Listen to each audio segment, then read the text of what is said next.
आहे हा तरुणाईला काय हात घालणार आहे? नशामुक्त भारत हे एक अभियान देशाचे प्रधानमंत्री माननीय नरेंद्र मोदीजींनी सुरू केलं आहे. सोबतच महाराष्ट्रामध्ये आपण नशामुक्त महाराष्ट्र अभियान सुरू केलं आहे. मुंबईच्या अभियानाची सुरुवात झाली, आता नवी मुंबईला आपण केलेली आहे. संपूर्ण महाराष्ट्रात हे अभियान सुरू आहे. या अभियानाच्या अंतर्गत एकीकडे मोठ्या प्रमाणात जाणीव जागृती आपण करतो, विद्यार्थ्यांमध्ये युवांमध्ये एक जागृती निर्माण करून ड्रग्सच्या संदर्भात त्यांना जागृत करतो. ड्रग्सच्या विरुद्ध लढाईमध्ये त्यांचा देखील आपण त्या ठिकाणी सहभाग घेतो.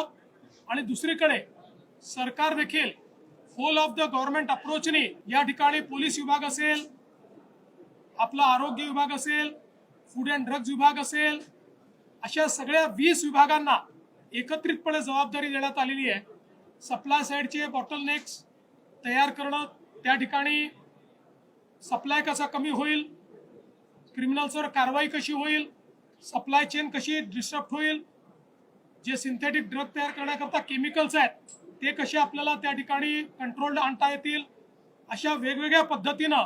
आणि एवढंच नाही तर जी मुलं दुर्दैवाने ड्रग्सच्या अधीन जात आहेत त्या मुलांना आपल्याला त्यातनं बाहेर काढण्याकरता डी ॲडिक्शनची व्यवस्था कशी देता येईल, अशी एक मोठी लढाई ही सुरू झालेली आहे.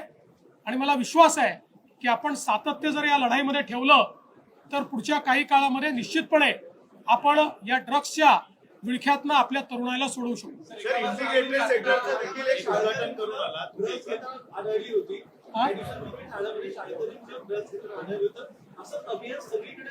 हे सगळीकडे सुरू आहे, शाळा कॉलेजेस सगळीकडे सुरू आहे. शाळांच्या आसपास 500 मीटर पर्यंत ज्या ठिकाणी टपऱ्या असतात किंवा अशा पद्धतीनं जिथे काही उपलब्ध असू शकतं अशा सगळ्या ठिकाणी कारवाई चालू झालेली आहे. त्यांना तिथनं हटवणं चाललेलं आहे. त्यामुळे मायक्रो लेव्हलवर आणि मॅक्रो लेव्हलवर दोन्ही पद्धतीनं ही कारवाई चालली आहे. नवी मुंबई पोलीस यांचे एक integrated command and control centre आपण उद्घाटित केलंय. यामध्ये नवी मुंबई महानगरपालिका, पनवेल महानगरपालिका, सिडको, त्याच्यानंतर आपलं अटल सेतू, सोबत आपलं जे नवी मुंबई एअरपोर्ट आहे, या सगळ्यांच्या कॅमेऱ्याचं इंटिग्रेशन हे या ठिकाणी आहे. पोलिसांचे बॉडी वॉर्न कॅमेरे आहेत त्याचे इंटिग्रेशन त्या ठिकाणी आहे. पोलिसांच्या ज्या व्हॅन्स आहेत त्याच्यावरचे जे कॅमेरे आहेत त्याचे इंटिग्रेशन आहे. सगळ्या प्रकारच्या कॅमेऱ्याचा फीड तिथे येतो. कोणीही ट्रॅफिकचं उल्लंघन केलं तर त्याचा फोटो, त्याच्या गाडीचा फोटो, त्याच्या नंबरचा फोटो त्या ठिकाणी येतो. याच्यासोबत सगळ्या प्रकारचं इव्हेंट मॅनेजमेंट तिथनं करता येतं, क्राऊड मॅनेजमेंट तिथनं करता येतं. आर्टिफिशियल इंटेलिजन्सचा उपयोग केल्यामुळे कुठे अचानकपणे क्राऊड तयार झाली आहे याचे अलर्ट्स आपल्याला प्राप्त होतात. एक अत्यंत आधुनिक अशा पद्धतीचं हे कमांड अँड कंट्रोल सेंटर आज त्या ठिकाणी आपण तयार केलं. बाजूला तुम्ही नशामुक्तीच्या संदर्भात युवकांशी संवाद साधताय, दुसऱ्या बाजूला पुण्यात सुद्धा युवकांशी संवाद साधण्याचा एक कार्यक्रम राहुल गांधी घेत आहेत. काल रात्रीपासून पुण्यामध्ये मोठा गोंधळ सुद्धा पाहायला मिळतोय, धर्मकाड केली जाते असं सुद्धा बोलले. काल रात्रीचा गोंधळ काँग्रेसने ठरवून या कार्यक्रमाला रंगवण्याकरता, या कार्यक्रमाची पार्श्वभूमी तयार करण्याकरता केलेला कार्यक्रम आहे. ज्या प्रकारे त्यांच्या नेत्यांनी कॉलेज कॅम्पसवर हल्लाबोल केला, मारामाऱ्या केल्या, अत्यंत दुर्दैवी आहे. आणि सगळ्यात महत्त्वाचं की ज्या प्रकारे काही लोकांना हाताशी धरून एका विद्यार्थिनीचा दुरुपयोग करण्याचा प्रयत्न हा त्या ठिकाणी झाला, तेही उघड झालेला आहे.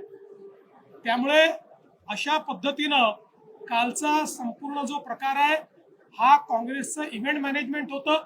ज्या पद्धतीनं राहुल गांधी यांचा कार्यक्रम इव्हेंट मॅनेजमेंट आहे. आधी गाण्याचे कार्यक्रम होणार आहे, मग राहुल गांधी त्या ठिकाणी येणार आहे. 7-8 हजार त्या ठिकाणी खुर्च्या त्यांनी ठेवलेल्या आहेत. आणि त्याच्यावर त्यांनी रजिस्ट्रेशन जरी त्या ठिकाणी सांगितलं तरी मी पुन्हा सांगतो, फक्त आणि फक्त 90% 95% मुली या काँग्रेस नेत्यांच्या कॉलेजेस मधल्याच त्या ठिकाणी त्यांना एंट्री मिळणार आहे. आता आमच्या नवनाथ बन्नी देखील काही पर्दाफाश केलेला आहे. कशा प्रकारे इव्हेंट मॅनेजमेंटच्या माध्यमातून पैसे देऊन काही त्या ठिकाणी मुलींना आणलं जात आहे आणि काही इन्फ्लुएन्सर्सला आणलं जात आहे आणि स्पेसिफिक सांगितलं जातं इन्फ्लुएन्सर्सला की राहुल गांधी आणि पार्टीबद्दल फक्त पॉझिटिव्ह हे तुम्ही टाका तर तुम्हाला पैसे देऊ, निगेटिव्ह काही टाकायचं नाही. त्यामुळे हा इव्हेंट आहे आणि हा जो राहुल गांधींचा इव्हेंट आहे त्या इव्हेंटचं प्रिकर्सर, त्या इव्हेंटला गरम करण्याकरता, त्या इव्हेंटला कुठेतरी जसं आपण पाहतो की एखादी पिक्चर रिलीज व्हायच्या आधी कॉन्ट्रोवर्सी उभी करतात म्हणजे पिक्चर हिट होतो, अशा पद्धतीनं कॉन्ट्रोवर्सी उभी करण्याचा हा प्रयत्न हा काँग्रेसच्या नेत्यांनी केलाय. निश्चितपणे पोलिसांनी त्यात लक्ष घातलेलं आहे. पोलीस योग्य कारवाई त्यामध्ये करतील. तुम्ही असं म्हणाल की अनेक प्रश्न उपस्थित केले गेले, मात्र यामध्ये एक सगळ्यात महत्त्वाचा आरोप केला गेला तो म्हणजे फॉरेन फंडिंगच्या संदर्भातला. फॉरेन फंडिंग सुद्धा यामध्ये होते, 9 ते 10 कोटींचा खर्च केला असं सुद्धा सगळे बनेंनी म्हटलं. बघा, नवनाथ बन यांनी जे आरोप केलेले आहेत ते पुराव्याच्या आधारावरच केलेले आहेत आणि निश्चितपणे त्यांनी जे काही या ठिकाणी सांगितलेलं आहे त्याची पडताळणी ही निश्चितपणे केली जाईल. अमित ठाकरे होते. अमित ठाकरेंनी काही कॉलेजेसना भेट दिल्या. कोणाला? अमित ठाकरे यांनी हो. कॉलेजेसना काही भेट दिल्या. पिल्लाई सारख्या कॉलेजच्या बाजूला ड्रग्स विक्री केली जाते अशा प्रकारचं त्या निदर्शनामध्ये आलं. त्यांनी असं बोलताना म्हटलेलं आहे की पोलिसांना 24 तासांची सूट द्यावी, नशामुक्त महाराष्ट्र दिसत. पोलिसांना 24 तास नाही, 24 महिने 365 दिवस नेहमीच सूट आहे. आणि मला असं वाटतं की अशा पद्धतीनं ते इथे आहे तिथे आहे त्याचे पुरावे असले पाहिजे. पण पुरावे नसले आणि तुम्ही जर पोलिसांना नुसतं हे सांगितलं की आम्हाला संशय आहे तरी पोलीस कारवाई करतील. लहान मुलांच्या आयुष्याशी सुद्धा खेळ केला जातोय असं समोर आलंय. 24 तासने एक स्टोरी केली, त्यामध्ये लहान मुलांचे जे अंगणवाडी आहेत त्यामध्ये जे धान्य पुरवलं जातं ते अत्यंत निकृष्ट दर्जाचे, याचा अहवाल ठाण्याच्या प्रशासनाकडून सुद्धा दिला गेला. यामध्ये विना टेंडर हे सगळं पोषण आहाराच्या ठिकाणी दिल्याचं सुद्धा समोर आलं. पहिल्यांदा तर या संदर्भात निश्चित चौकशी केली जाईल, कारवाई केली जाईल. कुठलंही काम बिना टेंडर दिलं जात नाही, पण ज्यांना काम दिलंय ते जर योग्य काम करत नसतील तर त्यांच्यावर कारवाई केली जाईल आणि अतिशय कडक कारवाई केली जाईल. आज मैं नशा मुक्त नई मुंबई अभियान में आज यहाँ पर आया हूँ. हम सभी लोग जानते हैं कि हमारे प्रधानमंत्री मोदी जी ने नशा मुक्त भारत का ऐलान किया. उसके तहत नशा मुक्त महाराष्ट्र का हमने कार्यक्रम शुरू किया है. आज नई मुंबई में कार्यक्रम हुआ है. बच्चों ने बहुत बड़े पैमाने पर इसमें पार्टिसिपेट किया है.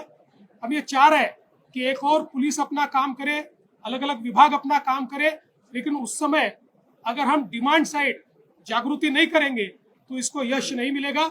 इसलिए बड़े पैमाने पर हम एक प्रकार से अवेयरनेस कैंपेन करना चाहते हैं.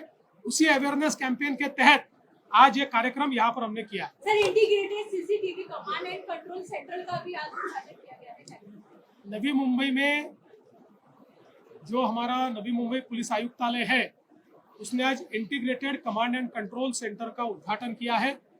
इसमें Navi Mumbai municipal corporation, Panvel municipal corporation, CIDCO, उसके साथ साथ हमारा जो नवी मुंबई एयरपोर्ट है, हमारा जो अटल सेतु है, हमारे पुलिस के जो बॉडी वॉर्न कैमराज है या पुलिस की गाड़ियों के ऊपर जो कैमराज है, सारे कैमरेज के फीड का इंटीग्रेशन और उसके साथ साथ उसका एनालिटिक्स, उसमें आर्टिफिशियल इंटेलिजेंस का वापर, इस्तेमाल, ये सारी चीजें आज इस सेंटर के माध्यम से हो रही है.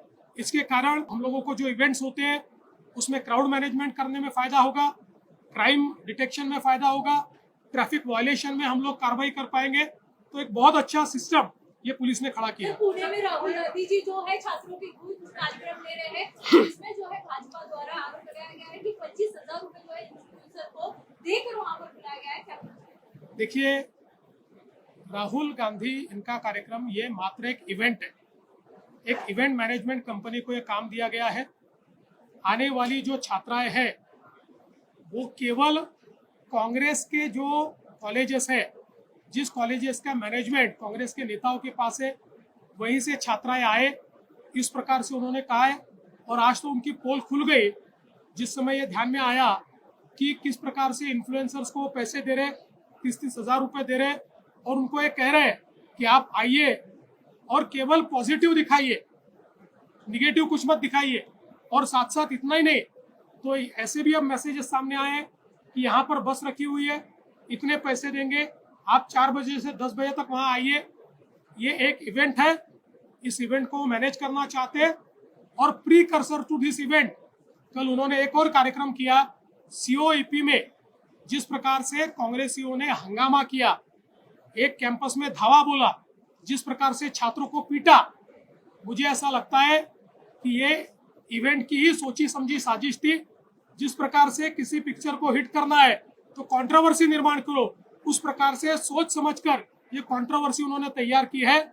मुझे ऐसा लगता है ये छात्रों की गूंज नहीं है, ये राहुल गांधी का रीलॉन्च है।